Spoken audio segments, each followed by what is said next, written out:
Good morning guys! Kamusta na kayo lahat dyan? Another weekend na naman po. Yan, nairaos na naman natin yung isang linggong pagtatrabaho. So, ibig sabihin weekend, vlog day, or drone day natin guys. Yan. So, ngayon, ang plan natin ay magpapalipad tayo ng drone. At pupunta tayo sa Hokubu Sports Park na malapit din dito. Yan, mayroon po malaking open field doon. At doon po tayo magpapalipad. At sa panahon na ngayon, alam ko may mga bulaklak na doon. So try natin i-capture yun by air. So napaka quick vlog lang nito guys, para update lang din sa aming YouTube channel. So gusto ko lang po din magpasalamat sa lahat po ng mga sumuport sa huli po naming video, yung What's Inside IKEA Maebashi Japan. So lahat po ng mga nanood, thank you po. Shoutout po sa inyo lahat. So ngayon, sasamantalayin natin itong oras na to dahil walang hangin. Guys, ang ganda ng panahon. Magandang panahon. So this is the third time na itetest natin yung ating drone. So tingnan natin kung okay pa rin, no? After nung nagawa siya. Tara, samahan nyo ako guys.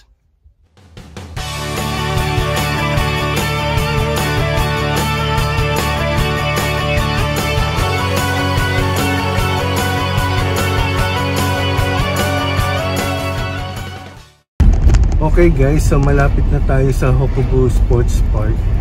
Malapit lang naman yun sa amin. So mga around 15 minutes driving. Hopefully, konti pa yung mga tao. Magna-9 pa lang naman dito sa Japan. Sasamantalayin natin dahil walang hangin ngayon at maganda yung panahon.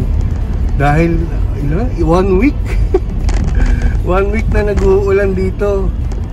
At yung huli nga namin vlog, yung pumunta kami sa IKEA. Diba, nakita nyo naman medyo makulimlim yung panahon. Pero that day, at yun, tuloy-tuloy yung pag-ulan. So, sa mga kababayan natin dyan sa Japan, kamusta yung mga pollen allergies natin dyan? So, please comment down below guys kung ano yung mga ginagamit yung gamot sa mga katulad ko na malakas sa pollen allergies. Lalo na ngayon sa pupuntahan natin, kung marami ng bulaklak doon, Diyos ko. patay na naman ang ilong natin ito at patay na naman ang mata natin sa kate. So yun, malapit na tayo sa Hokubu Sports Park. Yan. Tingnan nyo guys, oh. Yan, unti-unti nang nagkakaroon ng sakura. Yan, nakikita nyo. Grabe, ang ganda dito ah. Yan guys, look. Woo, unti pa lang yung sakura niya eh. Kasi nga, baka naubos na rin after nung nag-uulan. Pero sana tumubo pa siya.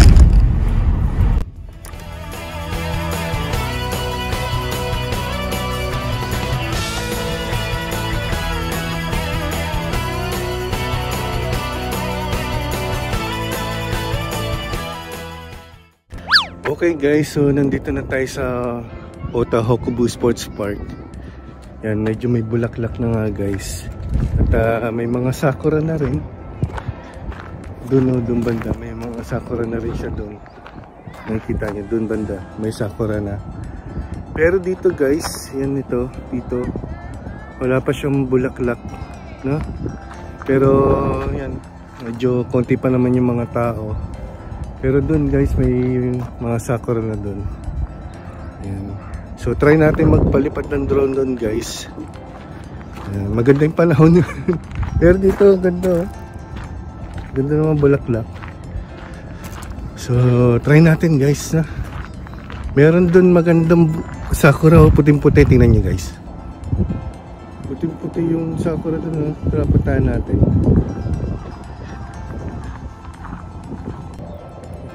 Yun, so naghahanap lang tayo ng perfect spot.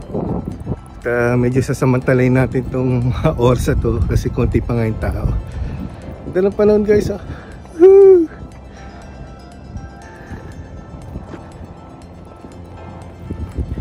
hindi siya masyadong malamig. Ay sa mas. At yun nga, kahapon sobrang lakas sa hangin. Pero ngayon napaka-chill lang.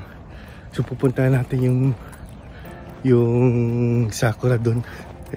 Try natin siyang i-orbit. Kunan yung drone na yan.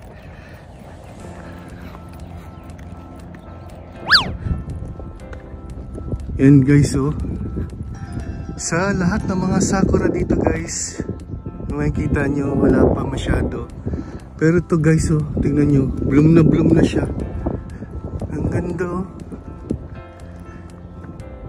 No? Ang ganda. So try natin kunan itong drone na to sa pamamagitan ng circle. Ang ganda niya, no? Tara.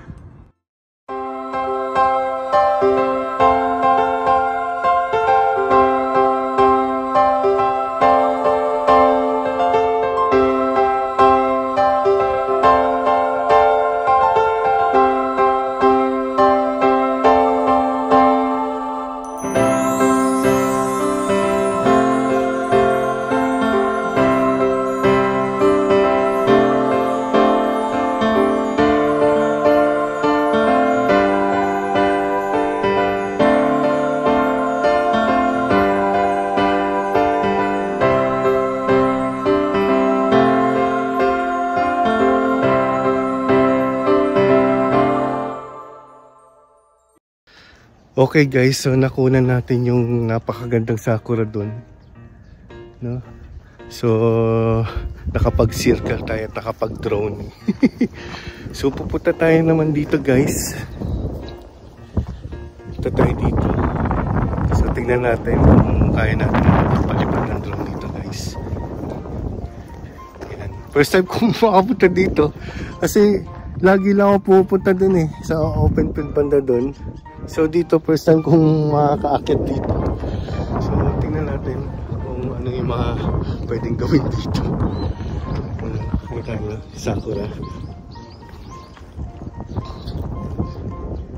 Pero hindi pa siya bloom talaga. O dahil sa ulan.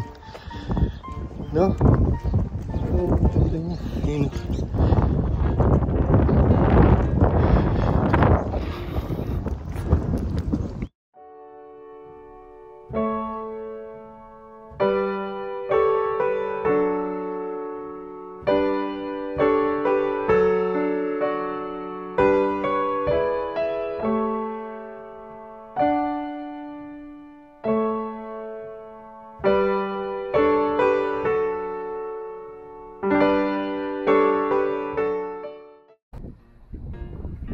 Yun guys, so nandito ngayon tayo sa ilalim ng sakura.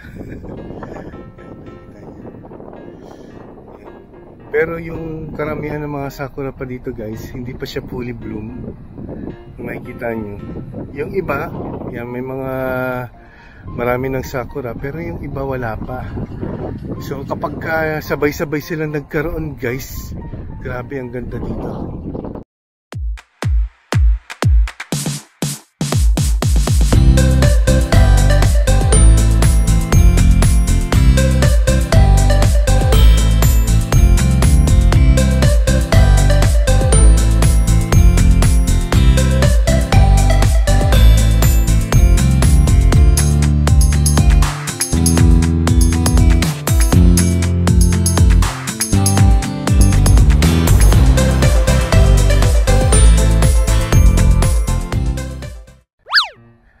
Okay guys, so nakapag-rocket shot tayo on top ng mga sakura. Around 100 meters din yata yung layo na pinalipad natin. So ngayon, pupunta naman tayo banda dun guys.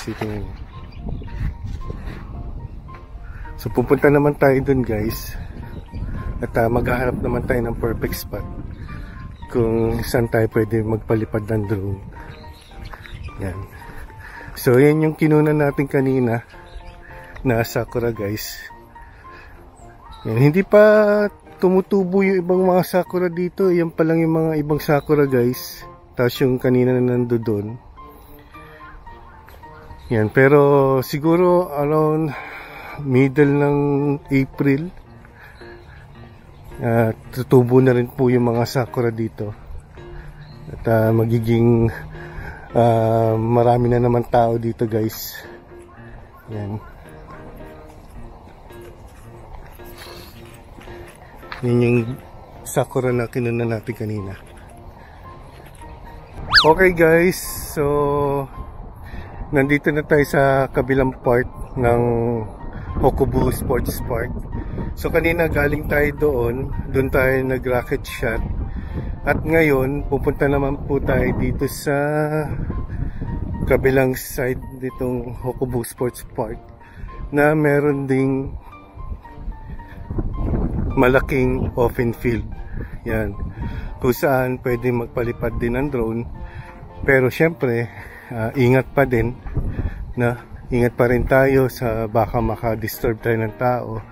So kailangan kapag ka nagpalipad tayo ng drone, guys, always remember na laging siya nakikita. No, huwag kayo magpapalipad ng drone na malayong malayo sa inyo at hindi na siya makokontrol. No, yung hindi niyo na siya makita at hindi niyo na alam na meron na palang pwedeng mabangga or pwedeng maka-disturb sa ibang mga tao. So, ingat lang. So, nandito tayo sa malaking open field, guys. Yan, laki dito, guys. So, dito, kapag kahapon, meron mga nagpapalipad ng ano ba yung tawag doon? Yung kite. Yung kite, ano ba sa Tagalog yung kite? Kalimutan ko na. Yung kite, yung basta kite. Kalimutan ko yung Tagalog. So, dito din, guys, ginaganap dati yung free illumination, no? Every December yun, guys, hanggang end of January. Pero ngayon, ewan ko bakit hindi na sila naglalagay ng illumination dito, guys. So, let's try na paikot-ikutin natin yung drone dito. At ika-capture din natin yung banda doon para makita nyo rin, guys, kung gaano kaganda dito.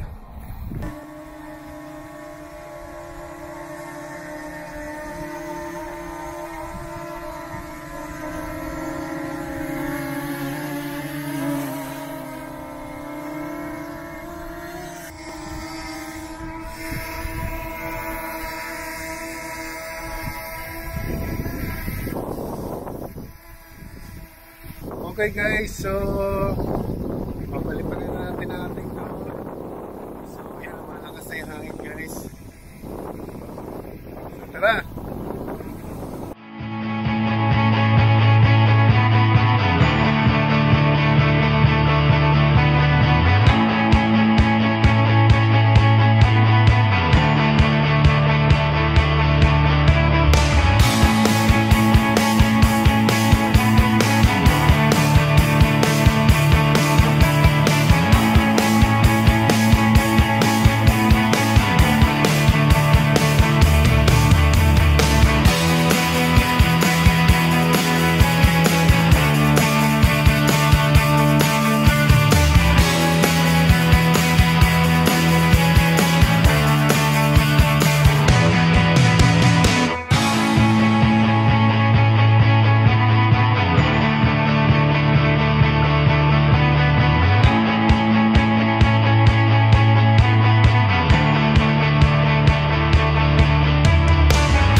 Okay guys, so nakapagpalipad tayo guys. So nakita nyo naman, dinala natin yung drone natin banda doon at inikot natin siya guys.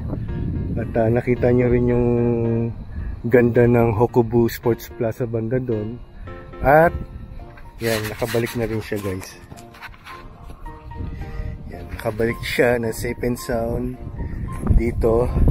Yan, so ano pa rin tayo, ingat pa rin tayo sa pagpapalipad. Hindi ko siya pinalipad talaga ng sobrang layo at hindi ko rin pinalipad ng sobrang taas. Kumbaga, kontrolado ko pa rin yung distance niya at yung mga galaw niya guys. So pasado na naman guys yung pangatlong test natin sa ating drone. Yan, so nakita nyo rin guys kung gaano kaganda dito sa Hokubu Sports Plaza. Yan. Kaya guys, kung may time kayo, lalo na sa mga kababayan natin na nandito sa Ota City or saan man dako sa Japan, kung mapupunta kayo dito sa lugar namin, puntahan niyo po ito. Dahil very relaxing dito guys. Makikita nyo lang malaking open field, tapos fresh air. Kaya mamaya hindi ko alam kung kamusta na naman yung ating ilong at mata dahil sa Kapon show. Pero very relaxing dito at pwede nyo dalhin yung family nyo dito guys para makapaglaro yung mga bata dito. At kung makikita nyo nga guys, oh, may aso na pwedeng dalhin dito, ipasyal nyo yung mga pets nyo dito. A few moments later. Guys, nakikita nyo yung banda dun? Grabe, nandun pala yung maraming sakura. Yun, nandun na sakura guys, konti lang pala. So nandito pala yung marami. So tara, babain natin guys.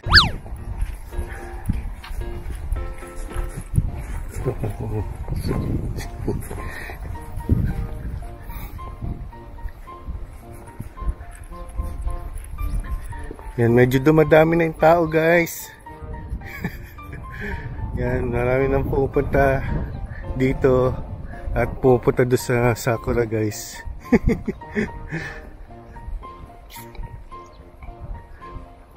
Grabe, dito pala yung maraming sakura na guys. Yung pinunta natin kanina doon, napaka-konti lang pala. So dito guys, andito yung maraming sakura.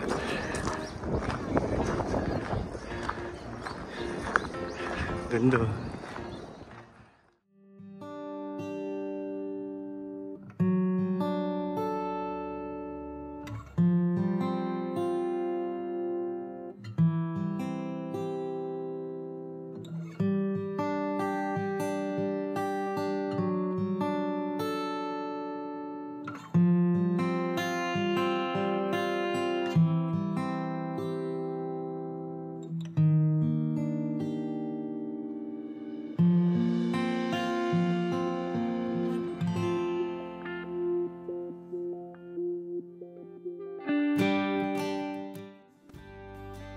Okay guys, para po sa ating final test, gagamitin po natin muli ang Litchi application at gagamitin po natin yung follow mode niya.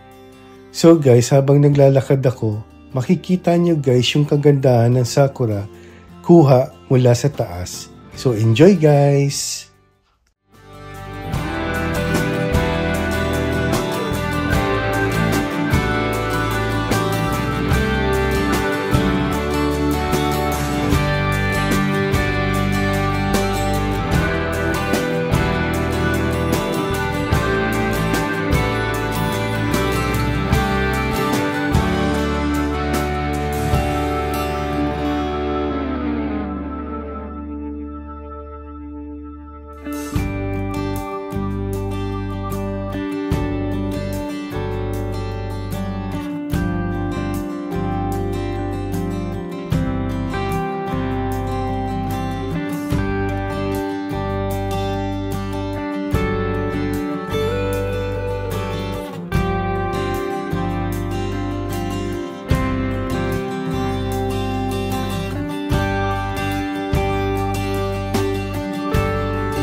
Okay guys, so try natin yung follow mode ng Litchi app.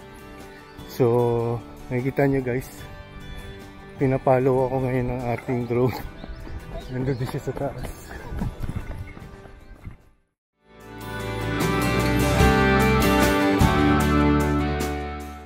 Few moments later. Okay guys, so na-try din natin na i-follow tayo gamit yung Litchi application.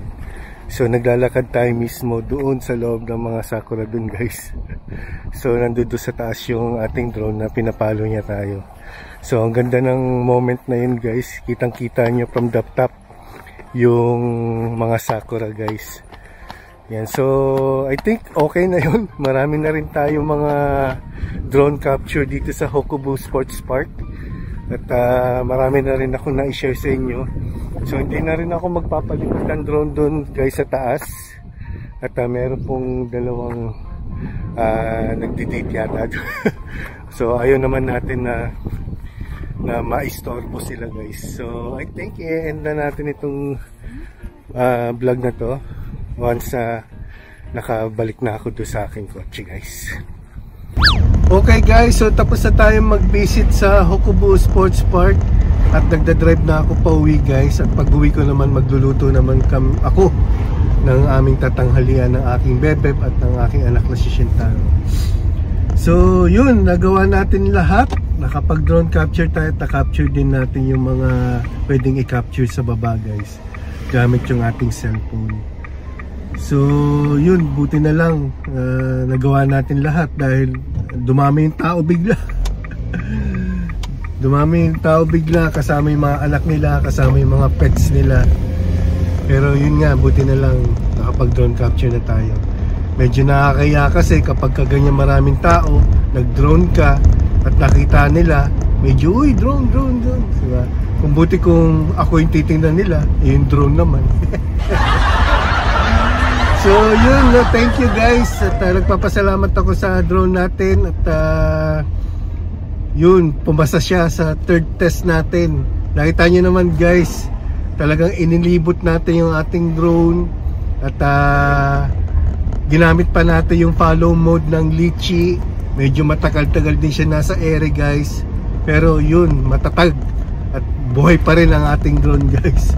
At masaya ako guys dahil after many years na meron akong drone, ngayon lang ako nakapag-capture talaga ng sakura guys.